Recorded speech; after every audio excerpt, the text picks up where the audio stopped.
So I have angered the judo community. I recently posted a video reacting to the strength and conditioning of the Georgian national judo team. Now, one of the few criticisms I had of the program was what I considered to be a square peg in a round hole, namely the use of Olympic lifts, and a few people in the comments took exception to this. And I quote, "Perhaps all the things you don't like are precisely why they're successful.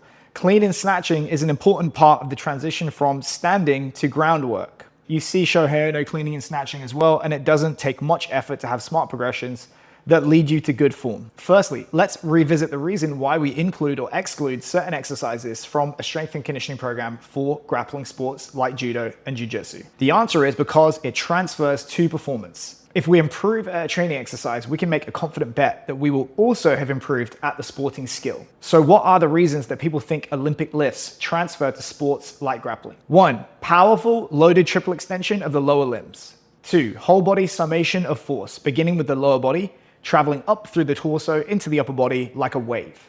3 is rapid switching between contraction and relaxation as you drop into the catch. 4, high levels of eccentric rate of force development, basically decelerating under load. In response to number 1, instances of true triple extension in the lower limb in a vertical line like the clean and the snatch in sport are actually quite rare. And I would hazard a guess that since they got rid of double leg and single leg takedowns in judo, it's actually a minority of takedowns that involve triple extension. Even then, rapid triple extension can just as easily be trained in loaded jump variations and things like Anderson squats and rack pulls against bands. Number 2, we have to remember that we're talking about elite level judokas. The entire sport is basically about generating force across your entire body and focusing it on a single point of the opponent's body. I doubt that we have a skill deficit in this regard. And even if we did, the conditions of Olympic lifting versus the skills of judo are quite different.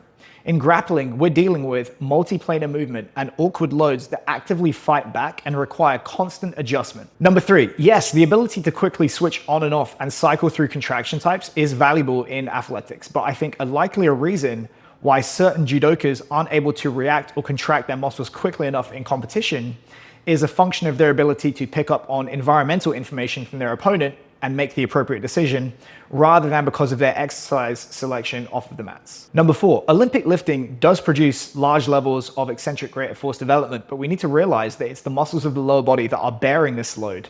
And again, we can train them with much simpler movements, for example, weighted depth drops. This is just a short summary of why I would personally not program full Olympic lift variations for grapplers. Of course, everyone is welcome to make their own selections, and the inclusion or omission of one exercise versus another is certainly not going to make or break a program.